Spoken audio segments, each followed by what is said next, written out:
Tactics of naval warfare in Antiquity. Ahoy there, mateys. Embark on a thrilling historical journey with us as we delve into the fascinating realm of naval combat in Antiquity. Fasten your seatbelts, because we're going to investigate the spectacular battles, shrewd strategies, and inventive ship designs that dominated the seas for ages. Our voyage starts in the Mediterranean Sea's glittering birthplace. Greek, Phoenician, and Minoan civilizations were anything but beach bums here. They were innovators, building great battleships and perfecting their combat and navigational abilities. These were not your typical recreational vessels. Imagine elegant triremes, the glory of the Greek Navy, with 3 oar levels on each side, driven by a crew of up to 170 people. Talking about synchronized swimming, naval warfare men were not only relentless, but also unstoppable. Speed and maneuverability, attained with unceasing training and collaboration, were critical. The high seas arsenal was further diversified by additional ships such as larger quadraremes and quinqueremes, as well as biremes with 2 layers of oars. However, these were more than mere wave races. Coordination of ramming and boarding tactics resulted in vicious displays during battles. Envision the thunderous crash of a bronze ram at the bow of the ship slamming into a rival vessel, aiming for the side or back to deal the most damage. After locking horns, the actual fight started. Swords, spears and javelins were exchanged in brutal hand-to-hand combat amongst heavily equipped Marines, the historical equivalent of Navy SEALs. It was a constant fight for power, for control, a desperate roar of survival in the middle of the dancing waves and the ruthless ocean. Let's take to the seas in the 5th century BC with the Athenians. These were the rock stars of the old oceans. Their unmatched speed and agility came from their painstakingly constructed triremes and their strenuous rowing training program. During the Greco-Persian Wars, this advantage turned out to be the decisive element against the powerful Persians. Do you recall the Salamis and Plataea battles? Yes, the Athenians' superior naval power played a major role in their wins. Throughout the Delian League, a naval alliance that preserved their political and economic hegemony over the Aegean Sea, their dominance persisted and forced the Persian king Xerxes to definite destruction to his naval crew, defeated and shuddered from the overwhelming power of Greeks over the sea. However, another force was emerging on the other side of the Mediterranean. Carthage, a settlement established by the maritime Phoenicians. These were no easy targets. Even while their vessels weren't exactly like Greek triremes, they were just as skilled at ramming and boarding.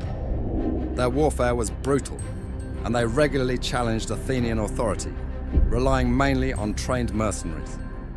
A bloody exhibition of naval invention, the Punic Wars were a bloody sequence of conflicts that lasted for more than a century. Cunning strategies were used by both sides, including fire ships to wreak havoc with flames, grappling hooks to snare opposing ships, and boarding bridges to overcome mobility disadvantages. The struggle for control of the Mediterranean was a desperate one. Meanwhile, back on land, the Romans, initially a land-based power, were taking notes. Through a string of humiliating defeats, Carthage came to understand the value of naval combat. By utilizing and modifying Carthaginian blueprints, they quickly assembled a formidable fleet. They were not naive enough to lose again and again and got an ace up their sleeve. With the help of the corvus, a grappling device with a boarding platform, they were able to outmaneuver the Carthaginian battleship's greater mobility. This invention was crucial in the Battle of Mylae, which changed the course of the First Punic War and opened the door for Roman naval supremacy. Our voyage was not complete until we crossed the Mediterranean. Even though it saw the most notable demonstrations of naval might, other areas had distinctive customs of their own. Empires such as the Marians and the Cholas in the Indian Ocean constructed enormous ships with many masts and sails, typically equipped with marines and archers, prepared to control the trade lanes.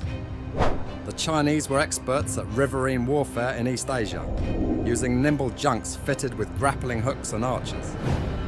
These regional differences demonstrated how naval combat may be tailored to particular settings and strategic requirements. Let's delve deeper into the toolbox of these ancient mariners and explore the tactics that turned these seafaring vessels into instruments of war. The art of the ram. Imagine the tremendous force exerted against an enemy ship by a bronze battering ram at the prow of the vessel. It wasn't all about using force here. Competent captains targeted the side or rear of the enemy ship in an attempt to deal maximum damage and possibly shear through the hull. It was a high-stakes game of time and location where the right move may deal a devastating blow. Maneuvering for advantage. There was more to naval warfare than just using force. Captains with experience knew how important maneuverability was. With its several levels of oars, ships like the famous Greek trireme were built for speed and agility. With the skill of a well-oiled machine, captains maneuvered their oarsmen to outmaneuver the enemy, get a firing advantage with catapults, or even ram an opponent while avoiding being destroyed themselves. The weather was also very important. It needed favourable winds to stay on course and carry out manoeuvres. Battles were frequently arranged to follow recognisable patterns, and choppy waves might upset formations and negate the effectiveness of ramming techniques. Boarding and close quarters chaos. However, ramming wasn't always the goal. Several fights turned into vicious skirmishes, including hand-to-hand fighting. Once the ships were trapped together, there was a frantic struggle for control on the decks between heavily armed Marines. As we said before, the ancient equivalent of Navy SEALs. The ship's deck was turned into a lethal battlefield by the introduction of swords, spears, and javelins as standard equipment. In these close-quarters situations, the winner was frequently determined by skill, bravery, and a hint of brutality. Psychological warfare and showmanship. These were not quiet battles fought at sea. A major part was played by psychological warfare. Imagine loud battle cries resounding over the waves, menacing weapon displays designed to terrorize the opposition, and vividly colored ships acting as a visual display of might. These strategies went beyond mere theatricality. Their goal was to weaken the opposition before they ever put a row in the water. Beyond ramming and boarding. Although boarding and ramming were the main tactics, other tactics made the battlefield more complex. Close quarters fighting was possible without running the risk of a deadly ram by using grappling hooks to snag enemy ships. Essentially floating infernos, fire ships were an intimidating technique used to incite panic and set opposing fleets on fire. Furthermore, proficient archers might disturb opposing crews and disturb their formations prior to the onset of close quarters fighting. Innovations and counter-innovations. There was an ongoing arms competition in naval combat. For example, the development of the catapult made it possible for ships to launch projectiles far into the air, dousing opposing decks in death and ruin. Defensive tactics also changed over time. To thwart conventional ramming techniques, complex underwater rams and armored decks were constructed. The constant dance between attack and defense maintained the unpredictability and dynamic nature of naval warfare. Logistics and the unsung heroes. There was more to naval warfare than merely the titanic battles at sea.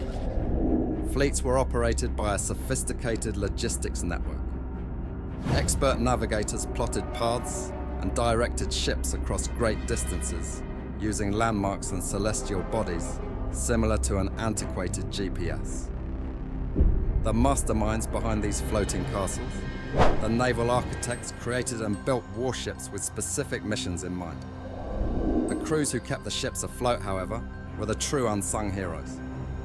They were the industrious rowers who propelled the ships, the experienced sailors who steered through perilous waters, and the resourceful supply staff who made sure the fleet had enough provisions for lengthy journeys. Formations and fleet coordination. Naval engagements weren't disorganized shootouts. To get the most out of their formations, fleets frequently used particular ones. For example, the line formation sought to match enemy ship for ship, while the wedge formation concentrated firepower on a particular point of the enemy line. Coordination of movements and decisive winds required that vessels maintain formation and communicate well with one another. The role of fortifications. Total dominance of the seas was not possible with naval might alone. Robust coastal defences constituted yet another essential component. Picture watchtowers poised on cliffs, keeping an eye out for hostile ships. Forts at the harbour stood sentry, ready to fire at any moment. Cities with fortifications served as barriers against invasions, storing artillery and garrisons prepared to thwart any attempt at landing. Strategic preparation and a multi-pronged approach to combat were required due to the interaction between naval forces and coastal fortifications. Adapting to the enemy. The strategies used in ancient naval warfare were not always applicable. As their opponents changed, crafty leaders modified their strategies accordingly. Greek triremes, which were smaller and less nimble than larger ships, were superior in open water combat. In contrast, the Romans realized the limitations of their early fleets and used the corvus, a grappling device with a boarding platform, to defeat their Carthaginian opponents' better maneuverability. One of the key elements to success was analyzing the strengths and weaknesses of your opponent and modifying your strategies accordingly. The human cost. Ancient naval combat was not a spectacular show. It was a violent and bloody event.